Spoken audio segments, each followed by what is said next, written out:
a lot of times some of these things happen and it's just uncomfortable to see. The details, quite frankly, are none of y'all business. But it's not as if I know all the details. It was a contract negotiation that was going on. ESPN certainly did not want to lose her. But in the end, rather, she made a decision. They say nothing really ends quietly in Bristol, but even by ESPN standards, Molly Qerim's exit landed like a meteor. 10 years running the First Take desk, vanishing with a single Instagram post, September 16th, time-stamped for the Insomniac crowd. No warning, no press conference, no visible tears, just a soft-focused farewell about closing this incredible chapter. Viewers, loyalists, even some folks in the control room all expected a year-long curtain call. Instead, Qerim's departure was as abrupt as it was enigmatic, and in a move that immediately had the social feeds boiling over, she managed to pour out 1,000 words of gratitude without once mentioning Stephen A. Smith. No nod to the man who was her on-air shadow for a decade, her foil and fire starter, the other half of the most-watched two-shot in daytime sports.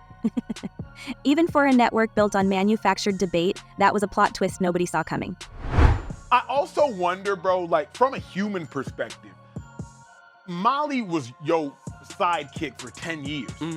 We don't need to know she abruptly resigned. Yeah. Protect her at all costs. Yeah. That's my big thing, Social Trey. I thought she was here for the end of the year. I guess she's done now. Remember, she didn't want it to leak because Molly ends up putting out a statement that, hey, it's unfortunately leaked. I didn't want it to, etc. But protect her at all costs. Of course, it only took Stephen A. Smith about 8 hours to respond. The very next morning, before the studio chairs had even cooled, he opened First Take with what looked like an off-the-cuff tribute, but sounded an awful lot like Damage Control. There he was, performing Heartbreak, talking up Molly's grace and expertise, gushing about how she kept him and many others in line. The sentiment was sweet, but the timing reeked of panic. And here's the moment where things started to look less like a mutual parting of the ways and more like a simmering feud. Molly, in her own words, spoke only of fans and memories, hinting at something big, still to come. Meanwhile, Smith hit the airwaves talking about how uncomfortable the situation was. That contrast, her studied politeness, his wounded bluster, was the first public crack in the official story. Something was off, and viewers felt it immediately. Molly is a friend. Molly is a coworker. Molly is somebody that I have leaned on many occasions in the past, as she has done when it comes to me. We've been partners on the show for the last 10 years. By noon, every ESPN mouthpiece was reading from the same playbook. No controversy here, insisted president of content Burke Magnus. No shoe that's gonna drop. The kind of line that always comes out about 10 minutes before a shoe the size of Cleveland drops anyway. Magnus tried to paint it as just another contract gone sideways, a case of a talented anchor ready for a new challenge. But let's be honest. Nobody in television believes the no controversy routine, especially when sources started leaking that Molly was expected to stick around until the end of 2025. And then, just like that, she was out the door overnight. Not for nothing, but ESPN had just dropped a massive new deal on Malika Andrews, an extension announced hours after Molly's exit. If you're keeping score at home, you don't drop 7 figures on a different host unless you know you're losing your previous one for good. Not exactly the actions of a network with everything under control. Last night, she abruptly resigned as the host of the show. And to say that I'm quite sad about it is an understatement. Dig a little deeper and the story keeps warping. Former colleague Marcellus Wiley, a man with zero chill and even fewer NDAS, turned his podcast into a torch. He said Molly had been fighting tooth and nail for either more money or the right to finally host her own show. No dice, he claimed. ESPN balked at both. Wiley's real kicker was the suggestion that Molly's relationship with Stephen A. wasn't just fraying at the edges, it was in shreds. When he signs off on you, you get what you want, Wiley claimed, referencing the way Smith's approval was known to bend executive decisions. When he doesn't, you don't. Wiley couldn't help pointing out that Mina Kimes, fresher face, newer contract, was cashing bigger checks than Molly, who was number 2 on the network's flagship show. The implication? If Stephen A. had wanted her to stay, she'd still be sitting next to him. But that wasn't enough. Wiley noted the chilling absence of public gratitude from Molly to Stephen A. and flat out said, had Smith gone to bat for her, ESPN would have found the money. I looked up to Stephen A. Smith for a very, very long time. He was one of the reasons why I got into sports media, but then ended up meeting him. Wasn't the most, one of those don't meet your hero type experience. I don't know all the details, and I'm not going to tell you all the details because it's not your business. But I'm gonna be honest. It was an uncomfortable situation, and now watching him, get older, trying to go into the digital space, it can be a little uncomfortable. Now, the temperature on social media hit a rolling boil after the infamous food shaming incident. If you blinked, you missed Stephen A. poking fun at Molly for grabbing snacks during commercial breaks. Seemed harmless, right up until Molly shot him down live on air. Adult woman, proud of it, not a little girl. The line wasn't just a clapback, it was a live, unfiltered boundary check. Fans online instantly caught the subtext, slamming Stephen A. for acting like her hall monitor, questioning whether his jabs had started to cross a line with his only female co-host. There were calls for discipline, wild threads about his power going to his head, and inevitably, hot take artists speculating about deeper grudges. One particularly barbed post wondered aloud if he'd ever gotten over Molly rejecting him a long time ago. Real or not, that narrative hit a nerve, and suddenly every casual viewer was scrutinizing every glance and every comment between the two. I believe this is something that we've seen from Stephen A. as of late, though. With the whole thing with LeBron, whenever LeBron went and got in his face, though, even your tone afterwards, whenever he's breaking down that situation, if he would have done something, we would have been fighting. Oh right. gosh, yeah. What are you talking about, man? What are you talking about? As a young person that looked up to Stephen A. Smith for so many years, man, You said past tense. You said look. The food shaming wasn't some isolated dust-up. It turned into the tip of a very large iceberg, exposing the cracks that had been forming for years in the way Smith dealt with women on air. We all watched Monica McNutt call him out for jumping on the WNBA bandwagon only after Caitlin Clark, while Molly sat in visible disbelief. In that moment, the energy in the studio went from awkward to ice cold. It was hard not to notice that Molly, the supposed ringmaster, was as stunned as the rest of us, left to moderate a debate that had just veered into real talk about who gets a voice at the network's most powerful table. This wasn't just about a contract dispute. This was a climate problem. More than one source started to float the idea that Molly, post-divorced, was under growing pressure. The whispers weren't subtle. Some said she and Stephen A. had grown closer than colleagues. Others insisted that she'd felt hemmed in by the star's off-camera behavior. She's never confirmed any of it. But her silence, especially that glaring omission of Smith's name in her farewell, felt like its own statement. Don't tell us the details, then tell us you're not going to tell us the details. And then add on that, I don't know the details. What are you doing? What are you doing?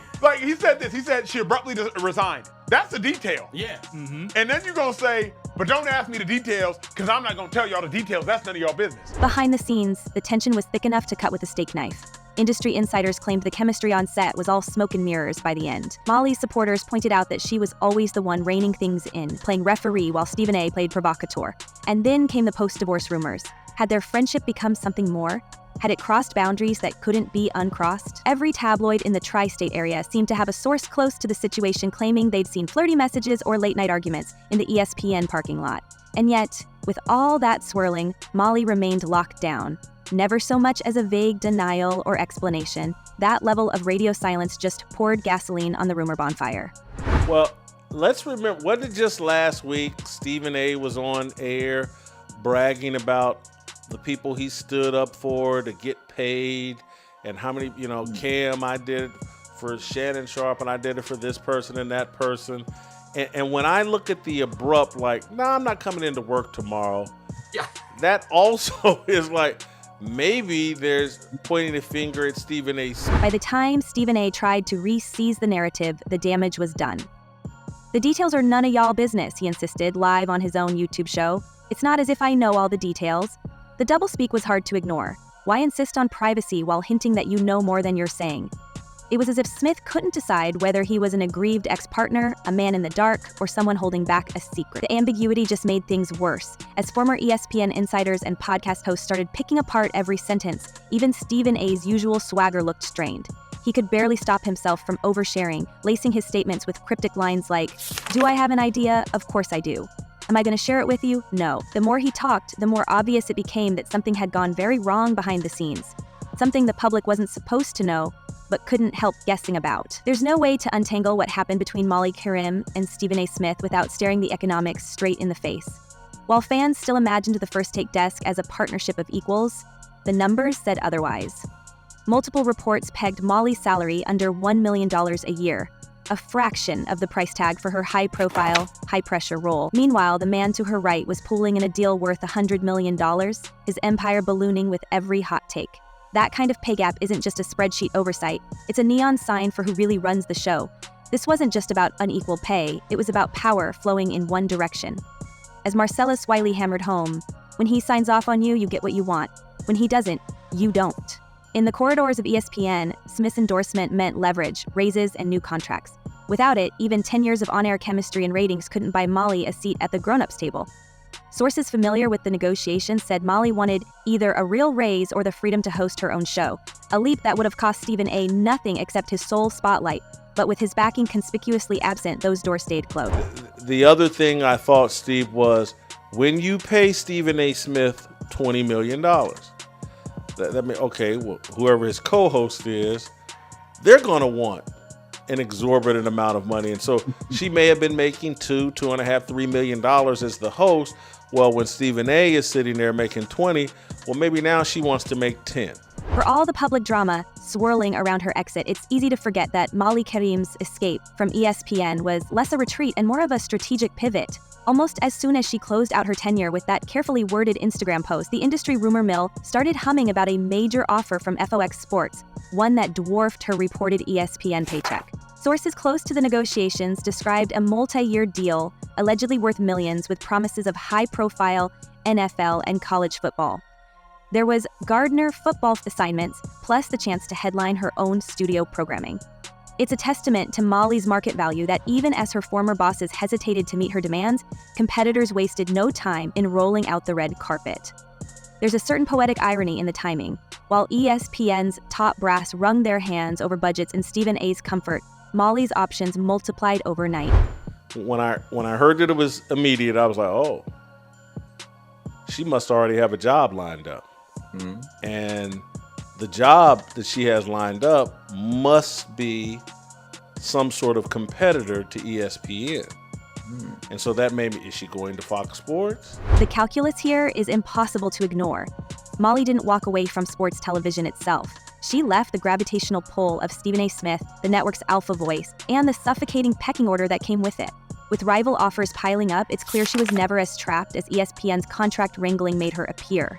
Instead, she leveraged her own brand, decades of credibility, and a reputation for composure under fire into tangible bargaining power. It's a quiet form of vindication. The same woman who couldn't get a pay raise or creative freedom under ESPN's roof was now being wooed as a headline act elsewhere.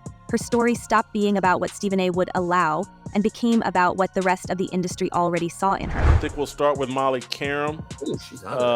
She, yesterday when we talked, we knew that she was leaving, but we didn't know she was leaving like immediately, which is an indication that, man, this thing's a bit more complicated than just they couldn't settle on the money. It just seems more seriously. She's off the show. There's a deeper lesson buried here, one that only gets sharper with hindsight. As ESPN reorganized and tried to recast Molly's exit as routine business, the optics said something louder. The moment she stepped out of Smith's shadow, the market lined up to hand her a megaphone of her own. For viewers who wondered whether she was running from something or towards something, the answer may be both. She left the role of perpetual moderator and peacekeeper to become a free agent with options and leverage, ironically, a status she never fully attained at the network that made her a star. If ESPN underestimated her ability to reinvent herself, their rivals certainly didn't. In a business where agency is everything, Molly's next chapter might just prove to be the real power move. That dynamic became even more glaring as we watched the dominoes fall in the days after Molly's departure. The ink was barely dry on her exit post when ESPN announced a multi-year extension for Malika Andrews. Fans noticed immediately, lighting up message boards with speculation. Was Andrews being groomed to slide into the vacant moderator chair? On the very next news cycle, word broke that Smith would be expanding his reach yet again, parachuting into the Monday Night Football pregame show alongside the network's biggest NFL stars. The optics were hard to miss. One woman leaves, another is crowned, and Smith's media orbit only expands. Molly slipped away without so much as a televised goodbye, but Smith's presence just got bigger, his dominance of the ESPN airwaves more unshakable. For anyone watching the chessboard, the message was clear. This was not just a contract story, it was a hostile takeover. One host exits stage left, the other absorbs the entire stage. What can't you live without? My family. Thing you fear. God. Athlete you miss seeing play. Kobe. Person you were most excited to meet at work. Build ourselves. What do you wish you had more time for? Traveling. What do you need every day? A long time. But this is where the story crosses over from awkward exit to full-blown tabloid fodder. For months, the corners of social media and the sports media peanut gallery have whispered that ESPN could be sitting on a bombshell. Something in the neighborhood of the Skip Bayless saga, allegations behind closed doors, NDAS hush-hush settlements. No lawsuits have hit the dockets, and nobody on the record has accused Stephen A. of anything criminal, but the pattern was familiar enough to set keyboards ablaze. With the twist, Smith himself felt compelled to preemptively deny any wrongdoing, telling audiences he had nothing to fear if Molly ever decided to reveal the incidents she faced. It was a move that struck a lot of viewers as classic overkill. After all, if there really was nothing there, why say so in such explicit terms? Fans and insiders read it as a sign that he knew which questions were about to get louder and was trying to get ahead of them before they caught fire. In this business, the fastest way to make a rumor feel real is to try to stamp it out on camera. What's up, everybody? I'm Molly Qerim, and do you know the real me? Find out. Kayla? Meanwhile, ESPN's top brass kept spinning the same well-worn phrases. President Burke Magnus repeated, for anyone still listening, "There's no controversy here. There's no shoe that's going to drop." It sounded reasonable enough, but only if you hadn't been tracking the steady drip of new leaks, on-air meltdowns, and hushed whispers. The most damning silence of all, though, came from Molly herself. She turned down every request for comment, ducked every reporter, and let her Instagram goodbye do the talking. Carefully edited, polite, and strategically void of her former co-host's name. For a decade, she was the center of gravity on sports TV's most combustible set, yet she left without naming the man she'd shared those mornings with. To viewers, the omission said more than any direct accusation ever could. The story wasn't just what happened on set, it was what happened off the air. In the gaps and silences executives kept dismissing as business as usual. Every detail that emerged painted a picture more about what wasn't said than what was. Smith was never shy about performing sadness for the cameras. Yet in the final weeks, even his public affection came across as a calculated hedge, part tribute, part subtle threat. His quote still lingers, "The details are none of y'all business. It's not as if I know all the details." He spoke as if Molly's story was her own to tell, but he also wanted everyone to know he was watching her next move. The careful choreography was impossible to ignore, and it was Molly, the network's longtime peacekeeper, who ultimately walked away, leaving behind the studio, the brand, and a decade's worth of unresolved tension. We may never know if she left for a bigger paycheck, for her sanity, or to escape the shadow of a colleague whose influence had grown suffocating. But with every unanswered question, the story only gets stranger. She was quitting right now. Both ESPN and Molly Qerim, they are trying to polish the They're trying to make this look like an amicable divorce. And look, maybe that's true. Maybe that's true. Maybe they couldn't come to an agreement and they agreed to amicably part ways. I'm more interested in... It's the classic ESPN move, tie it all up in a business decision, drop a press release, and move on before the next scandal hits the wire. But this one feels different. This is the rare case where the optics, public denials, pay gaps, tearless farewells are too sharp to forget. Molly Qerim may never spill her version of what went on behind those locked doors, but in the absence of answers, her silence is its own kind of accusation. So we're left with the unsettling possibility that the real story hasn't even started yet. Did Molly run from an unfair contract, a hostile work climate, or something nobody at ESPN ever wants to see in daylight? What do you think is hiding behind the curtain? A classic TV power play, a toxic partnership, or a scandal the lawyers are still paying to keep buried? Drop your theory in the comments, hit subscribe if you want the truth when it finally comes out, and remember, sometimes the loudest story is the one nobody's willing to tell. Thanks for watching, and until next time, stay curious, and don't believe everything you hear from the folks at the top.